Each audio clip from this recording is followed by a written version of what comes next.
The wind cut through my coat like thin knives.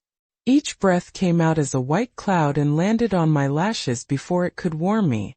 I remember thinking I should go back to the car. I told myself that a dozen times. But I stayed because the light inside the new chapel warmed the windows, because Pastor Griffin's silhouette was there behind the pulpit, smiling at the congregation that sat in the very rows my money had helped build. I pressed the envelope to my chest. It felt like a stone. 3 weeks before, I was Sister Eleanor, the woman who brought lemon bars to potlucks and the widow who sat in the same front pew since Frank died. At 68, my days had shrunk to the rhythm of church bells and visits from Jason, my grandson. Frank and I had tucked away every extra cent for 42 years. He drove the school bus. I tended small, feverish bodies as a pediatric nurse. We talked for years about a house by the sea. Those plans lived folded and fragile, in a shoebox in our closet. When Pastor Griffin announced the Legacy Chapel campaign, he spoke about purpose and planting seeds. He sat across from me in his office and took my check with hands that smelled faintly of expensive cologne. "You will be remembered, Eleanor," he said, and I believed him. At first, the changes were small. Longer sermon pauses, Pastor Griffin leaving immediately after benediction, more handshakes with men in tailored suits. Then the plaque conversation. "We will put Frank's name on the donor wall," I asked after a Sunday service, fingers worrying the pearl brooch Frank had given me. He looked at his watch. "Let's see later," he said. That later rolled into weeks. The morning of the dedication, snow surprised everyone. It fell heavy and fat, muffling the neighborhood. I drove carefully, fingers numb on the wheel, the brooch pinned over my heart.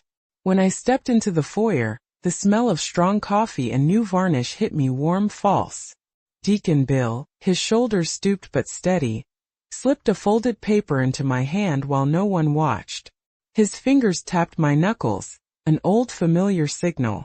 "Be careful today," he murmured. In his eyes I saw a ledger of worry. Pastor Griffin found me at the side hallway, all polish and practice charm. His breath smelled faintly of peppermint gum. He smiled and said, "Eleanor, so glad you're here. We have some VIPs arriving." He didn't meet my eyes. The carpet swallowed his footsteps. Mine made a softer sound. "We've run into a seating issue," he said like he was discussing chairs, not people. "Would you mind, perhaps watching the service from home? Or from the back?" A cold flush crawled across my face. The church roared with folding doors and greetings beyond that corridor, voices layered like choir harmonies. "I drove through this storm," I said. "I donated $100,000 to this building." The words came out quieter than I expected. People near us turned. I saw Martha's mouth tighten, saw Jason step forward in the doorway, his jaw set. Pastor Griffin's smile didn't falter. "Not the time, Eleanor," he said. His hand moved to guide me, polite and firm, toward the back door. They closed the door behind me with that soft, echoing click that felt like a verdict. The snow touched my coat sleeves, cold like an accusation. I hugged the envelope, Deacon Bill's paperwork, closer. The paper had numbers and bank names scribbled in a shaky hand. It smelled of printer ink and the faint tang of coffee. I tried the back door, it didn't open. I waited. Minutes stretched as if someone had pulled at a thread. The hymn swelled and swallowed the sounds of the parking lot. Through the frosted pane I watched Pastor Griffin raise his hands, the light catching on his watch. VIPs laughed in low pockets of conversation. A child somewhere squealed. The brooch at my throat felt heavier than the ornament it was. My fingers went numb. My breath came in sharp little thief breaths. I thought of Frank's hands. Rough, knotty from the steering wheel, warm when he'd take mine at night. The wooden cross he whittled for me lay in my coat pocket. I pulled it out. Its grain was worn smooth by decades of being held. I closed my fist around it until my knuckles ached. When no one came, something in me unrolled, cold, clear, and steady. I pushed open the door. the hinges protesting, and walked down the aisle. The carpet muffled my steps. Conversations paused like a record stilled. Pastor Griffin's sermon went thin. Eyes found me, then looked away, then came back. I felt my arthritis in my knees, the habitual incline of my shoulders. But my voice did not shake. "Pastor," I said, holding up the wooden cross. The congregation leaned forward as if the single sound might tip them. "Do you remember why we raised this money?" He smiled, that preacher's smile. "Sister Eleanor, we're celebrating." "You asked me for my life savings," I said. "You promised a place for Frank's name." I let the envelope fall onto the pulpit, white paper on polished wood. "And Deacon Bill brought me these." I did not need to explain the numbers. Faces paled. The hum of the heating system seemed very loud. What followed was not dramatic in the movie's way. No one fainted. A woman dabbed at her eyes with a Kleenex. Pastor Griffin's face went still. He spoke, but his words were small. People stood, shuffled, whispered. I remember the sound of chair legs scraping, the taste of metal on my tongue, the way the brooch lay bright against the plain fabric of my dress like a promise. I cannot say I felt triumphant. I felt vindicated, like a window finally opened after a room has been closed too long. Later there would be meetings, police, and long conversations about restitution. Deacon Bill would come to sit with me and hold my hand like he had for years. Jason would bring steaming soup and sit quietly while I told him about the sea house we would still build. Maybe not by the shore, but by the park where kids could run. That afternoon, as the hymn ended and people filed out with their coats and their guilt, I stepped into the light and heard the crunch of snow underfoot. The wooden cross in my palm warmed in the slow thaw of my grip. The brooch caught the sun. And somewhere a child laughed, clear, honest, and not for sale. The wind cut through my coat like thin knives. Each breath came out as a white cloud and landed on my lashes before it could warm me. My loves, thank you for taking a little of your precious time to listen. This channel is just getting started, and every new subscriber is a lifeline toward our first 1,000.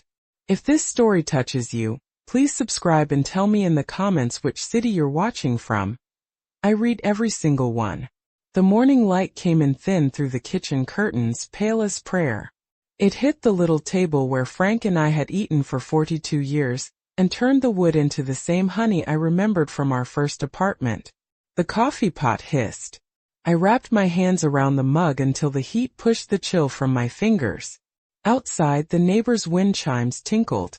3 soft notes that sounded like a question. I set a lemon bar on a paper plate and smoothed the wax paper beneath it the way I used to press down a hymn book before a service. The scent of butter and lemon filled the room. It felt ordinary enough to pull me forward, like Sunday always had, routine that keeps the world from slipping.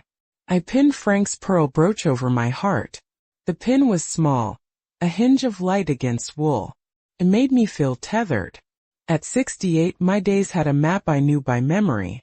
Monday, the grocery run. Tuesday, the call to Jason to see when he could come by. Wednesday, the women's Bible study at First Light. Thursday, a tray of lemon bars to Mrs. Collins who couldn't get out easily. Saturday, the crossword with a cold cup of tea.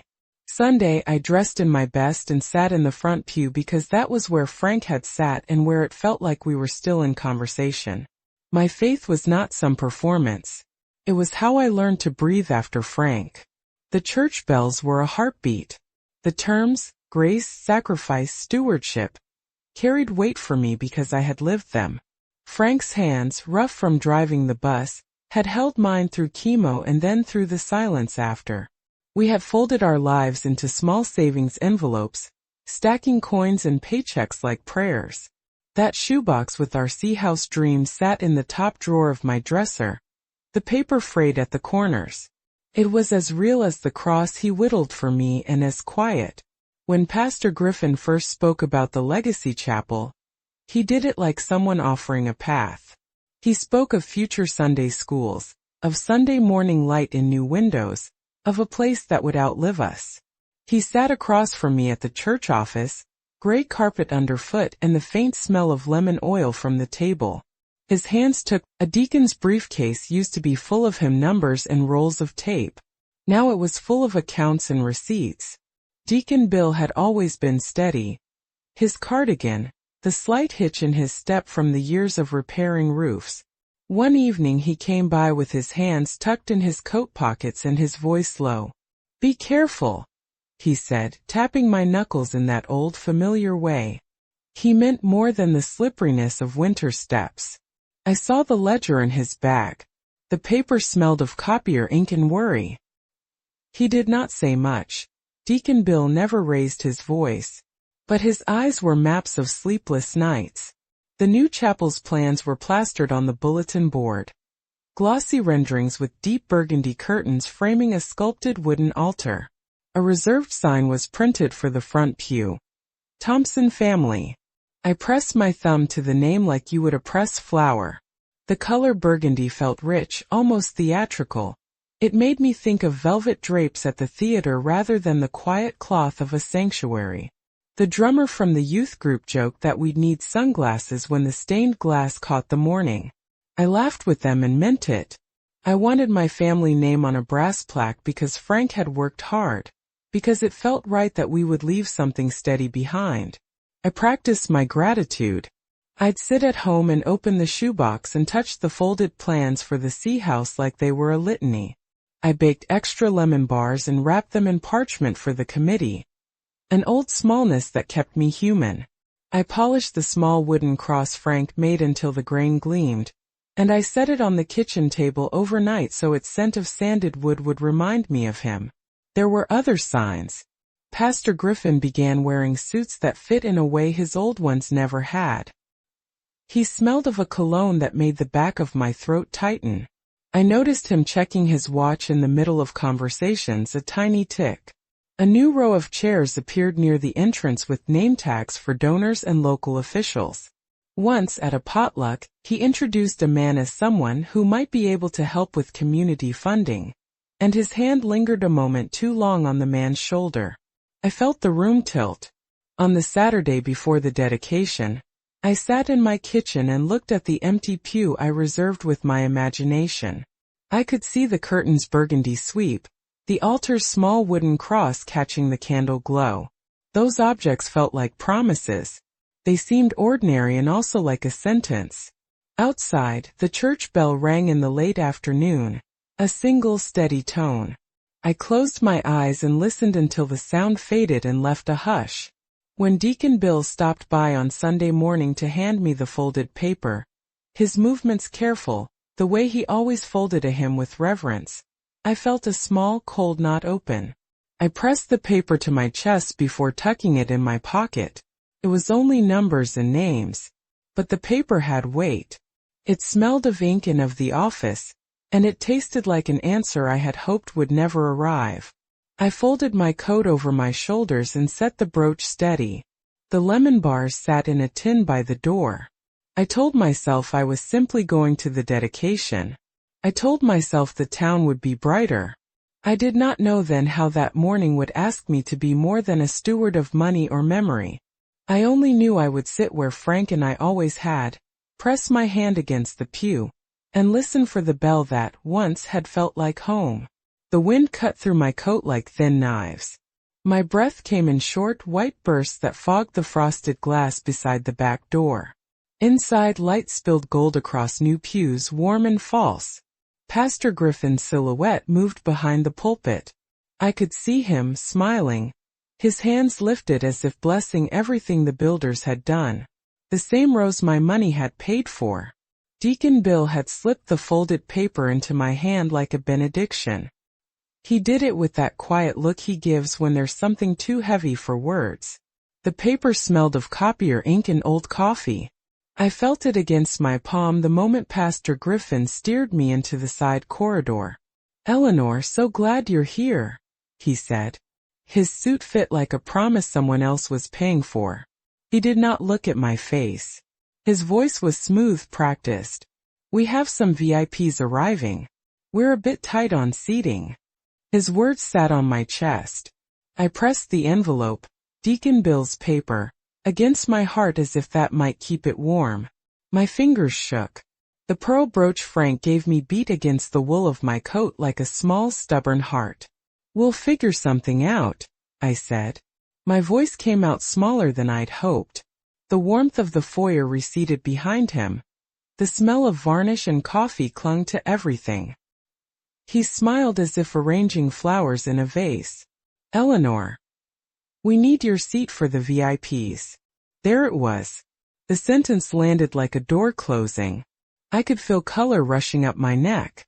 My hands went cold. The arthritis in my knuckles flared. A hot sting of something close to shame gathered under my ribs. For a moment I tasted metal on my tongue, the instinctive salt of sudden pressure. People passed in the corridor, Mrs. Collins adjusting her scarf, men in crisp overcoats laughing about parking spots, and none of them stopped. "You asked me for $100,000, I said. The word surprised me by being steadier than my hands. "You promised my husband's name would be remembered." He shifted, checked his watch. The gleam of his cufflink caught the light, then the flash of a new gold band. There was, as always, an answer ready. "Now's not the time," he said. "We need the front row for donors and city officials. Perhaps you could watch from home? Or the back." My mouth went dry. The cold pushed through my gloves and filled the hollows of my fingers. I wanted to laugh, not from humor but because the whole thing felt so painfully small. I wanted to point to the rendering on the bulletin board where Thompson family was supposed to sit, to reach into my coat and pull out the shoebox with our Sea House plans and say, "This is what you took from us." Instead, Pastor Griffin took my elbow like a guide leading a guest to a cloakroom. His hand was warm and sure. His touch meant to move me along like a kindly usher. I felt the hand that used to steady me when the bus hit a pothole in the dark. The memory sat on my chest and pushed the air out of me. They closed the door behind me. The soft click sounded like a gavel. Outside, the snow found the hem of my coat and the welt of my scarf. My breath fogged white on the pane. No one came to bring me a blanket. No one asked if I needed the first aid kit or a cup of coffee. I stood there, one woman folded into the margin of an event that had been sold to me as sacred. I pressed the paper to my chest again. Deacon Bill had scribbled names and account numbers, little marks that looked silly on the page until you understood them. There were dates, transfers that didn't match any announced invoices, checks routed into a name I didn't recognize. My pulse beat against my ribs like a frantic child. The cold taped itself to my skin. Tears formed at the corner of my eyes and froze. Minutes unspooled and became an hour. Hymns rose from inside like smoke through a vent. Laughter bubbled in pockets, small careless sounds. I watched through the frosted glass as Pastor Griffin shook hands with someone wearing a lapel pin I later learned belonged to a state official. My hands felt absurdly empty. The brooch at my throat was suddenly heavier than the coat that held it. The world constricted until there was only the envelope and the cross in my pocket, and the memory of Frank's hands patting the rail of the pew as if measuring time. I thought of the shoebox on my dresser. I thought of Frank's laughter when he insisted the sea would still be ours someday. I felt something inside me tilt from being small and frightened to being responsible. Not to the church as a building but to the people in it, my friends Deacon Bill, the children who would worship there because adults like me had worked and saved and hoped. Anger came, not hot and blind, but precise as a compass. It outlined things I needed to say. It made the ache of my arthritic knees irrelevant. It let me see the choice as simply as stepping across the threshold. When no one came, I put my hand on the door. The cold bit at my fingertips. I told myself I was just going in to find a better place to sit. That was the truth by degrees. I pushed the door open. It sighed on its hinges. My steps down the aisle were slow but not uncertain. The carpeting swallowed the sound. Conversations faltered and held like phones at the edge of a call. Faces turned. I could see Pastor Griffin mid-gesture. The sermon paused, his practiced smile running out of film. The light from the stained glass fell across the pews in shards. I felt every eye on me, and somehow that attention felt less like exposure and more like invitation. When I set the envelope on the pulpit, the paper slid with a soft whisper against the polished wood. It was like laying a small cold animal down, something I had carried to keep warm and that now needed to breathe on its own. The little cross Frank whittled fit in my palm the way it always had. I turned it over once, feeling the gouges of his knife like a map. The room bent forward as if someone had pulled a string on everyone's attention. Conversations stopped mid-phrase. A cough somewhere in the back sounded suddenly loud and embarrassed. Pastor Griffin's voice, which had been smooth and steady all morning, thinned like a ribbon of cloth under strain. "You waited outside," I said. I didn't shout. I did not need to. The sentence landed and hung. People glanced at their hands. A man adjusted his wedding band. A woman smoothed the fold in her sleeve. Those little movements said more than any sermon. Pastor Griffin's smile stayed in place too long. He cleared his throat, fingers finding the edge of the pulpit as if to steady himself. Up close, the cologne felt too sharp, like an attempt to cover something old. He opened his mouth and then closed it, looking for a script he'd used before. His watch flashed at the side of his hand, new conspicuous. Then he tucked his hand away. "You're mistaken, Eleanor," he said, and his tone tried to be gentle, to cradle the idea as if it were fragile. "There are procedures, audits, there's—" He searched for a word that would sound official without being concrete. The congregation waited for him to produce proof or a promise. He offered neither. Deacon Bill's pen made a little click in his pocket, nervous and precise. He rose slowly, that arthritis in his knees making the motion deliberate. He set his hand on the pew for support and then reached out, as if to touch the corner of the envelope without ripping it open. His face was thin with exhaustion and resolve. Martha's fingers played at her necklace, the small silver cross catching the light as if agreeing. Jason stood behind me like a shadow and a bridge.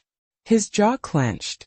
For a moment he looked like his grandfather, when Frank braced himself before saying something important, before a long trip. Jason's hand brushed mine. It was a quick grip, full of the fierce tenderness only a grandson can give. I felt my breath hitch and steady. "You must understand," Pastor Griffin said, voice pitched lower now. He leaned toward me and the microphone picked up the rustle of his suit. "There are accounting irregularities that we are investigating. This is," he fumbled.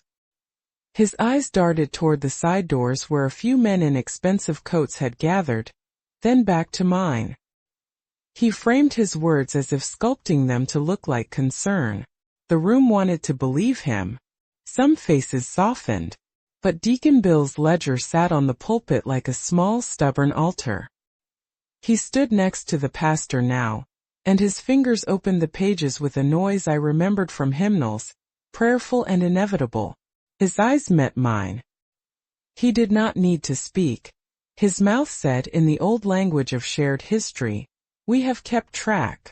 I turned the envelope inside out, careful, like lifting a child's blanket. Names and numbers pressed against the paper, bank transfers to an account with a name not on any church roster, checks written in ways that didn't match invoices. I didn't read them aloud at length. I didn't need to. The names that mattered were obvious. The watch, the renovations in Pastor Griffin's rental house, the sudden trips he'd taken that hadn't been on any ministry calendar. A woman near the front dabbed at her eyes. Not sobbing, just catching the quick, sharp sheen of surprise. A man in the choir cleared his throat and shifted his weight. A child too rose back, stared with that open, terrible attention children have. He had the clarity adults often lose. Pastor Griffin tried to smile again. It was a smaller thing now, a mouse of a smile. "We will look into this," he said. "We'll bring in external auditors. We will be transparent." He kept saying words that sounded like solutions without the weight of action. His gaze moved to the exit as if rehearsing a graceful retreat. I watched the micro-movements the way you watch old photographs. The way his fingers stroked the pulpit's edge. The way his shoulders tensed and then released a breath that wasn't his to release. He kept his mouth working. In the corner of his lip, I saw the faint tremor of something like fear. Martha pushed herself up and walked toward the aisle. Her steps were measured, each footfall a soft drumbeat. She placed her hands on the pew beside mine and did not speak right away. Then quietly she said, "We worship with our hands. We don't sell them." Her voice was small, but it carried like a bell. A few people nodded. A man in the back stood abruptly and left, his coat flapping like a private flag. Pastor Griffin's jaw tightened. He attempted the pastoral pose, open palms, sympathetic head tilt, but the gesture looked practiced against the rawness of Bill's ledger and the plainness of the wooden cross in my hand. He began to speak about mission and legacy in big words meant to redirect the room's gaze. When he used the word legacy, the brooch at my throat grew hot with memory. Jason's hand found my shoulder and held on. His eyes burned steady. He did not shout either. He simply said, "Grandma, you were right to come in."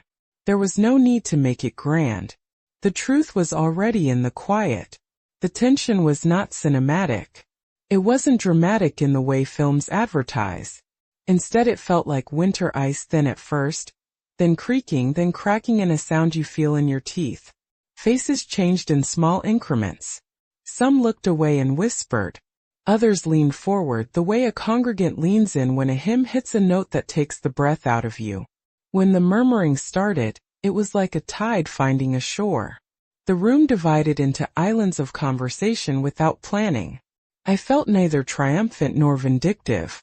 I felt responsible. An old woman who had loved a man and a church and had decided that love couldn't be paid for with silence.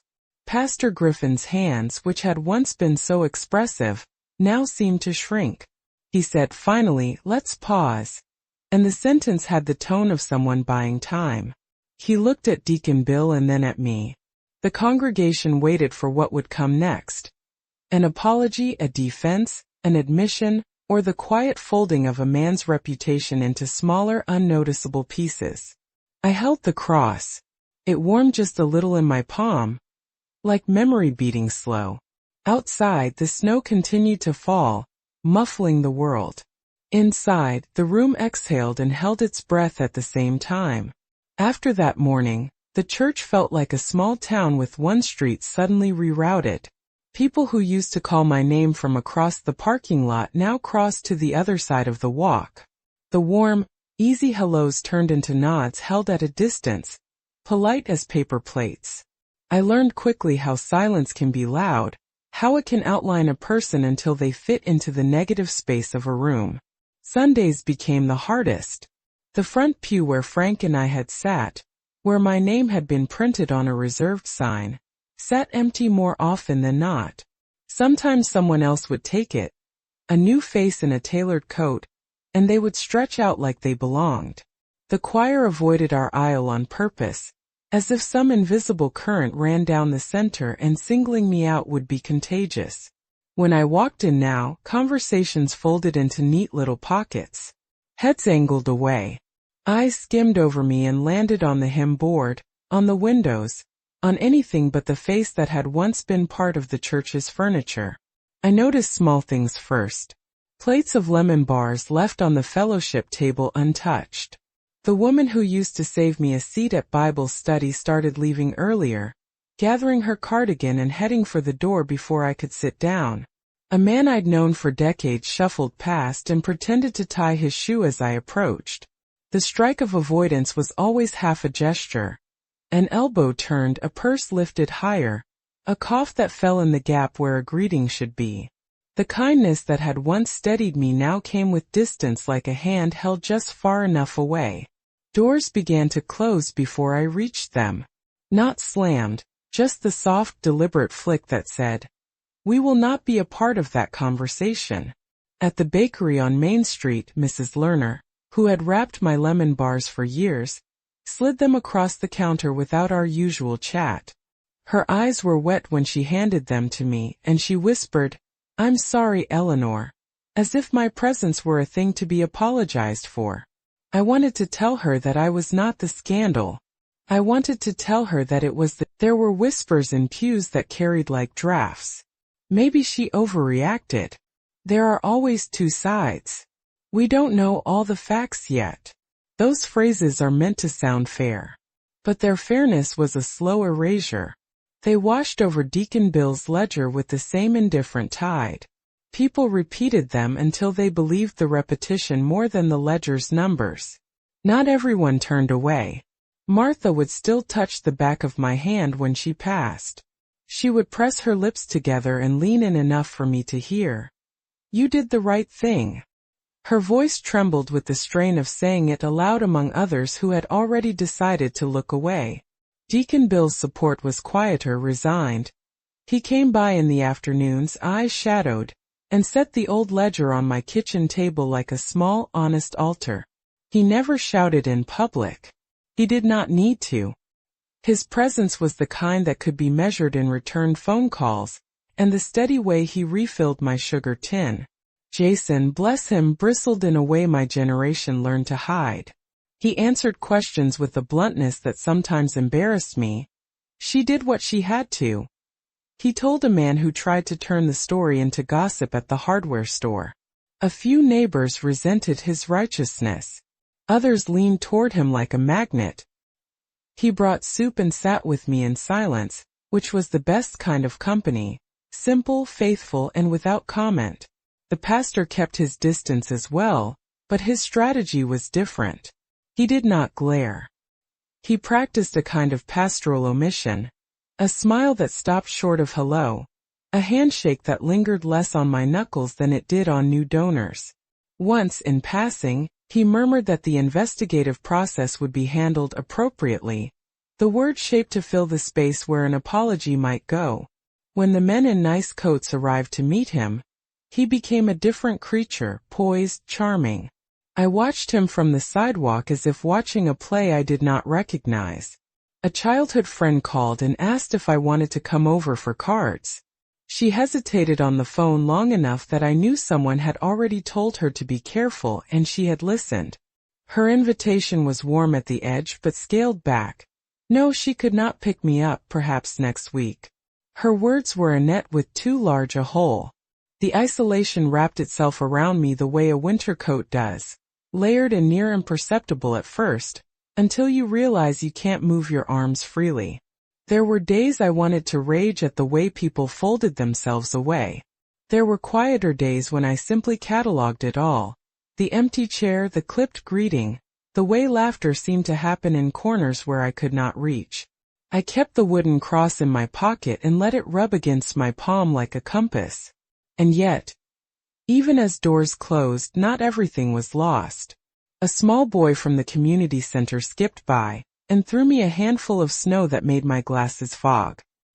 He waved like a trumpet, pure as a bell, and his mother called him back apologetically, cheeks hot with embarrassment. The moment was a shard of something honest. It reminded me that the world still had room for simple gestures. Unexpected, imperfect, and brave. The siege tightened. The town's faces, once familiar as him notes, shifted into a chorus of avoidance. I learned the new language of being one step removed. I learned how people could be careful enough to protect themselves and, in doing so, break open the place you once fit into.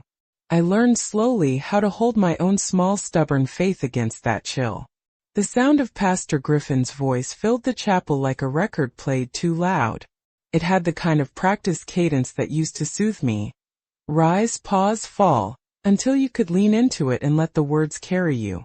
Today it vibrated against the rafters and hit the glass like a bell. It hummed in my teeth.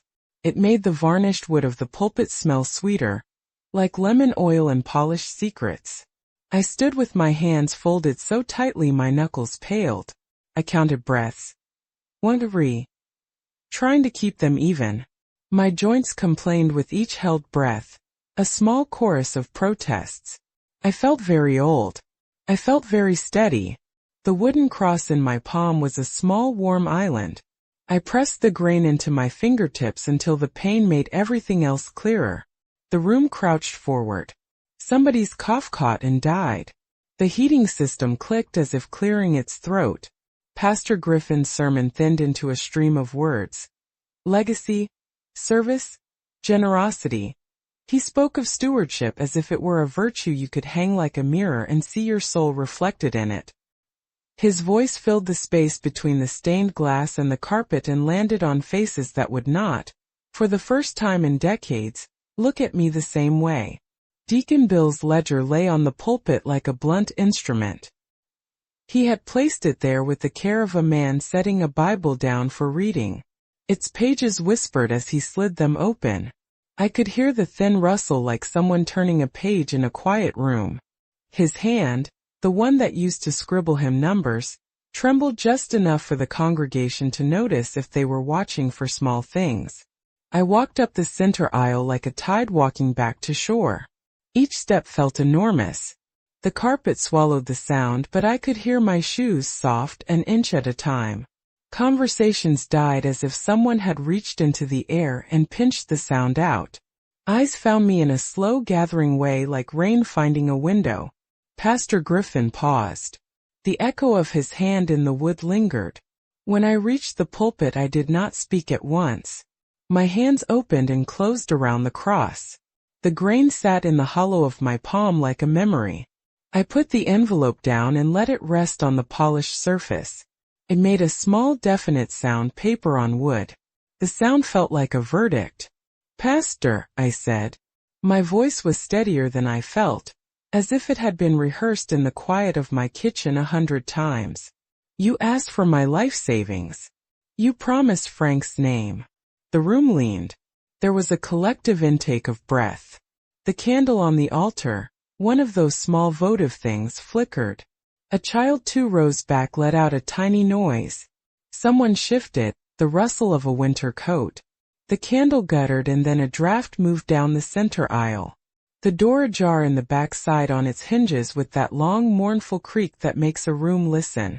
For a moment light and shadow rearranged themselves. The candle flame bowed, then went out with a soft, almost apologetic sigh. The chapel took that breath and held it with us. In the instant the flame fell, the crucifix on the wall above the pulpit gave a small, unhappy creak. I must have leaned on the rail when I climbed the step. Or maybe the vibrations of the sudden silence loosened something older than any of us. Whatever it was, the cross, wood and lacquer and decades of prayer, came away from its nail with a dull, thudding sound and struck the floor between Pastor Griffin and me. The sound was louder than it should have been. It lay on the carpet like a falling thing, ordinary and impossible.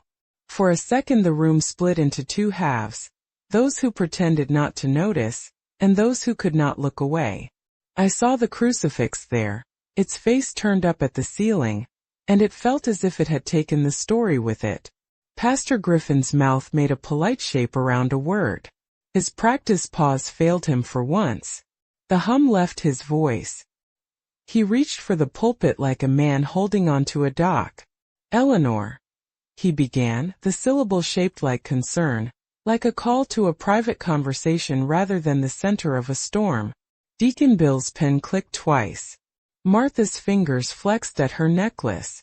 Jason's hand settled on my shoulder and did not let go. The room had the tightness of a held breath. People's faces turned that way people's faces turn when reality refuses to be arranged by polite language. You will understand that audits are, Pastor Griffin continued, searching for an official sentence that would make the room soft and manageable again. His voice wavered like a lamp on an uneven table. He used words that sounded like promises but left no shape you could hold. We'll investigate. We'll be transparent. Deacon Bill did not need words. He tapped the ledger and then opened it. The pages showed numbers that matched the envelope in my hand, and the paper's small soap-scented creases felt very heavy in public. He rose slowly and set the book between us as if making a bridge that no one had asked for. The click of his pen and the whisper of the pages became a kind of metronome. A woman in the front dabbed at her eyes. A man in the choir shifted his weight. Someone coughed. A child's breath fogged the glass at the window.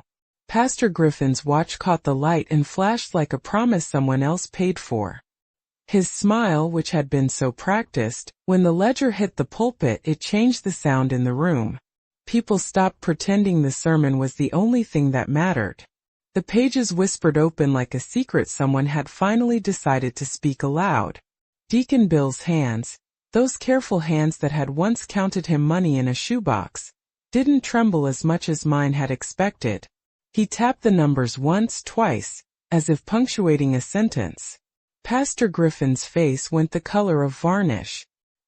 He reached for the lectern in a motion that tried to look steady and failed. He opened his mouth and the rehearsed phrases slid out thin. Audits, transparency, processes. They were big, comfortable words meant to reassure people who wanted to go back to him, numbers and lemon bars. But the ledger and Deacon Bill and the small wooden cross in my palm made those words feel brittle. Martha stood up then, and she didn't ask for everyone's attention. She just walked to the front as if the aisle were a river and she was crossing it. Her voice was small and sure. "We don't sell our faith for new carpets," she said. That bluntness landed harder than any sermon. People who'd been avoiding my eyes glanced up and met hers. The room folded like a hand closing. What followed was slow and human, not dramatic in the way television loves. The church board called a meeting. An independent audit was requested. No clever legalese, just the plain need to know. Some members wanted to defend him, some couldn't look him in the face. Deacon Bill stayed at my side through it all, ledger folded like a small, honest Bible in his bag. Jason kept his jaw set and came to every meeting with soup and a thermos and the kind of steady look that says you're not alone.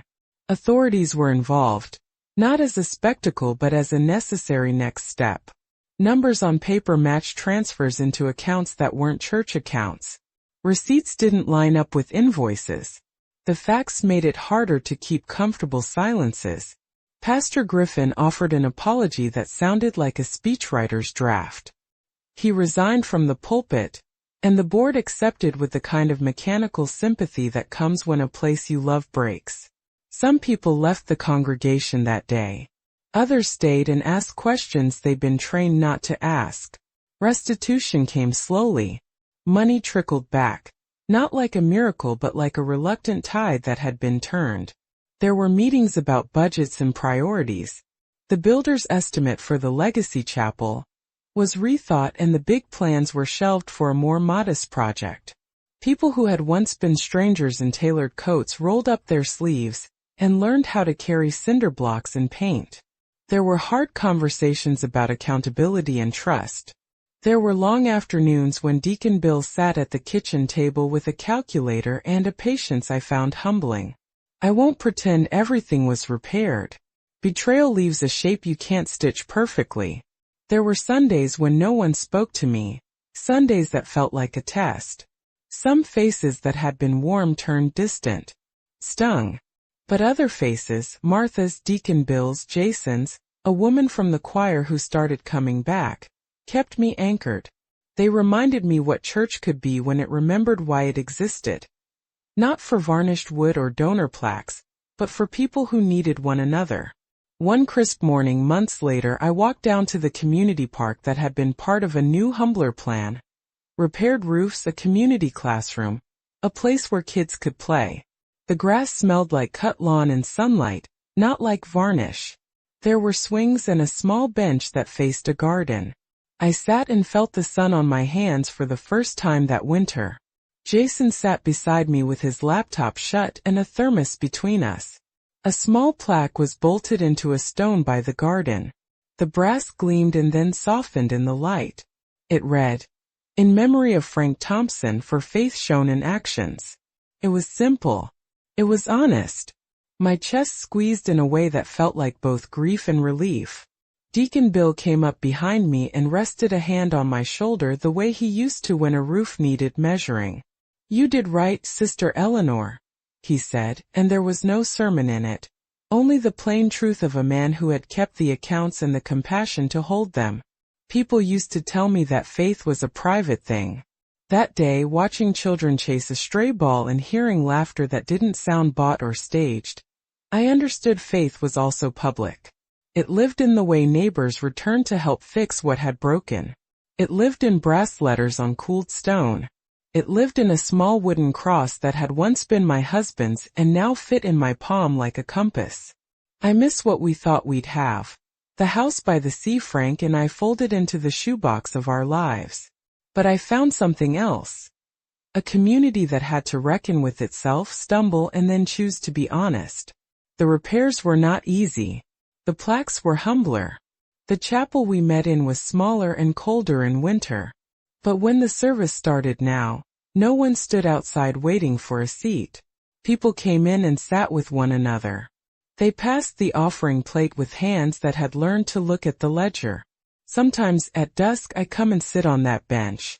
I press the pearl brooch over my heart and feel the small warmth of memory. The wind has a different sound here, less like knives and more like a slow, steady stitch, and I let it stitch me back one careful seam at a time. The park bench is colder than I expected. It is rough wood, splintered a little on one armrest where a kid once leaned and scored it with a pocket knife. I run my thumb over that groove the way I run my fingers over Frank's photograph. Small motions that ask a question and get a quiet answer. Jason sits beside me, knees almost touching. He closes his laptop and tucks it under the bench, like a boy who has finally put away his homework. We share a thermos of coffee. The steam fogs my glasses and then disappears. Above us, the sky is a clean, sharp blue that makes the brass on the little plaque shine. In memory of Frank Thompson, for faith shown in actions.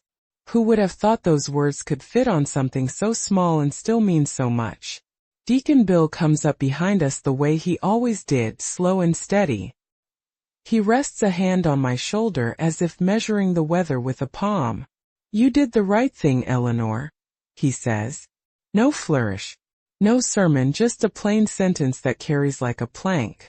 People do not come in droves anymore. They come in handfuls. Neighbors who have to be coaxed out of their caution. Martha still brings soup on Tuesdays and sits for a little while, her hands folded around the bowl like she's holding a prayer. Some Sundays the pews are thin. Some Sundays they're full with voices that have been mended. The chapel is smaller, the heating older, the stained glass less ornate. The varnish rings truer now because it is not trying to hide anything. I keep the little wooden cross in a drawer, wrapped in tissue paper the way one wraps a letter you might read twice. Sometimes I take it out and let it sit in my palm until the grain warms. The pearl brooch Frank gave me has lost a sliver of its sheen, but I pin it anyway on mornings when I go to meetings or to the park bench. It is not jewelry anymore. It is a memory that slides under the wool and steadies my heart. There were meetings, many of them. There were auditors and long gray afternoons where people talked about money the way they used to talk about weather. Some left the church after it all came out. Some came back with clean hands and stubborn smiles. Pastor Griffin's name turned into a sentence people said in a softer tone. He resigned. Someone else took up the pulpit who worried less about suits and more about calling people by their real names. Restitution came in fits like a slow thaw. Not all of it returned. No one promised miracles. But the funds that could be recovered were redirected to places that held meaning. The roof repairs, the youth outreach, a modest community room with folding chairs and a coffee maker that sputters and then steadies. We learned to hold smaller ceremonies with larger hearts. There are Sundays now when I sit at the back, not out of shame but because it is kinder to watch things breathe. Children run down the center aisle with hymnals folded under their arms. A woman in the choir who had left for a while returns and sings like she is finding her voice again. Jason comes sometimes not because he has to, but because he likes to see how the light hits the wooden rafters. He taps the bench beside him, habit, and I sit. I still get the occasional look that tries to categorize me. A headline, a rumor, something people will not quite name. Those looks sting like wind through a gap in a coat. But they do not hollow me out the way the first days did. I have friends who stayed. I have new ones who stepped up with paintbrushes and ladders and the kind of patient hands that know how to fix gutter seams. There is a rhythm now, less gilded, more honest. Sometimes at dusk I walk to the church alone. The front door is heavy oak with a brass handle worn smooth in the center where generations have gripped it. The bell is mended. Once, after choir practice, I stayed and watched as the custodian, an old man named Tom who drinks his coffee black, locked up. He pulled the door closed and leaned his shoulder against it for a moment, as if taking the temperature of the building. The wind picked up in the door side and then it clicked. The sound of that click slid down the steps and across the plaza like punctuation. I stood there in the square of light thrown by the street lamp and felt the night settle. The air smelled of wet leaves and distant wood smoke. A bus hissed by, and then the street grew quiet. My breath came short, white, then slower. I felt the bench of the chapel like a promise and the empty seat beside it like an invitation. At home I keep a shoebox of things. See house plans folded at the corners, old calendars, postcards Frank kept of lighthouses. It is lighter than it used to be, not because the plans changed but because their weight has been shared. The shoebox sits on the dresser and sometimes I open it and touch the paper and imagine the house in a place not by the sea but by a park where children's laughter sounds like tides. The night I finally stopped checking the mailbox for letters that would make it all different, I sat by my kitchen window with a lemon bar and watched the snow melt in slow, clean lines. The streetlights made the wet pavement look like glass. Somewhere a dog barked and a door shut. I pinned the brooch over my heart and it felt like a small ritual, habit and faith braided together. A week later I found an empty pew in the little chapel, and sat there until the choir finished. The light through the window pooled on the cushion like a warm hand. I stood up slowly, smoothed my skirt, and walked out into the late afternoon. My steps on the stone path were steady. Behind me, the door closed with the soft, resolute click of a thing that has been put away, not to be forgotten but to be returned to when needed. The wind caught the church flag and tugged. It made the bell on the roof murmur. My breath came in even lines. As I turned to go, Jason's hand found mine and squeezed. The brief, private greeting of family. We walked away together, our footsteps slowing, falling into a rhythm like a hymn's end. The sound of our shoes grew fainter. The street swallowed it. When the last of our steps had faded, the wind slid the door almost closed and it kissed the latch. There was a small decisive click. The world rearranged itself around that sound, the way a page does when you turn it and the sentence waits there, finished and ready for what comes next. Sometimes at night I still wake to the sound of snow on the roof and think of that first morning. The cold that went through my coat like thin knives, the soft click of the door behind me, the way the chapel light turned windows into a warm, unreachable promise. Those images have settled into me like old photographs, edges softened by time but never losing their truth. After everything that followed, the audits, the meetings, the awkward phone calls, life did not snap back into place. It took stitches. It took small patient hands. Deacon Bill sat across from me at my kitchen table more than once, his ledger open like a psalm, and we went over numbers until our eyes tired. Jason brought soup and a steadiness that felt like a new kind of prayer. Martha kept showing up with her soft voice and a bowl, and she would press my fingers as if to remind me that touch is a kind of truth too. The chapel we had imagined never came to be. The plans folded down to a quieter version, smaller pews, a single window that caught the morning light just enough. The varnish smelled less like a showroom and more like real wood. There was no fanfare. There were no brass plaques that needed polishing every Sunday. Instead we painted cinder blocks and learned how to lift things together.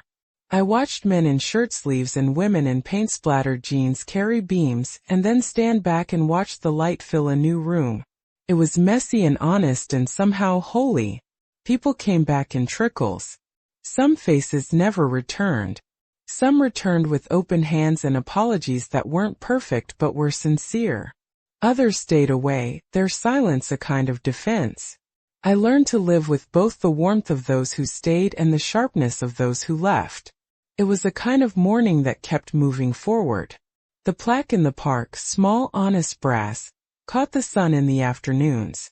It read Frank's name plain and quiet. When I first saw it, I felt a strange raw thing. Grief braided with relief. Grief for the house by the sea we never built. Relief because the thing we had given, the money, the hope, had been redirected to people and roofs and classrooms. The plaque didn't glitter. Didn't boast. It simply said what needed saying. I kept the little wooden cross in my pocket for a long time. Sometimes I would take it out and let the grain rub the pad of my thumb until it warmed. The pearl brooch Frank gave me still lives on my lapel on days I go to meetings or sit on the park bench.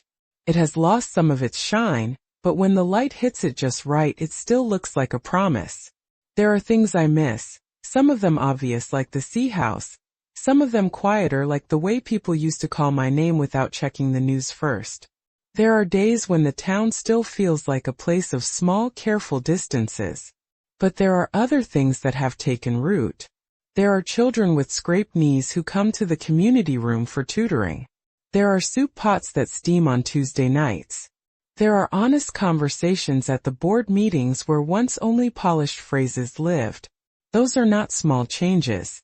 They are the slow, necessary repairs of trust. Faith for me shifted from an idea to an insistence. I had always thought faith was ceremonial, wrapped in hymns and varnish. What I learned is that faith keeps its hands busy. It shows up with a ladder and a primer. It sits with you in a kitchen and goes through numbers. It refuses to let the vulnerable be pushed into the margin. People sometimes ask if I feel bitter. The honest answer is that feeling bitter would be easier, neat, warm, and private. But my hands know better. My hands remember Frank's, and they remember mending. They remember how we made our plans small and steady enough to hold. So I choose a different path. I choose to be determined to keep my story clear, to use what I have left to build what matters. There were nights I imagined the Sea House plan spread out on my table again. The paper soft with decades of folding. I don't know if we'll ever have a house by water, but I have watched a community learn to return to itself, not because of a building but because people decided they wanted to try. That is a quieter dream than ours used to be. It is also one that holds weight. When I walk by the park now and see children running past the bench with sticky hands, or when Deacon Bill steadies himself beside me and grins like a man who has kept more than a ledger, I feel something thaw. It isn't perfect. It never will be. Betrayal leaves a mark you carry like a scar. But the scar can also be a map to what matters next.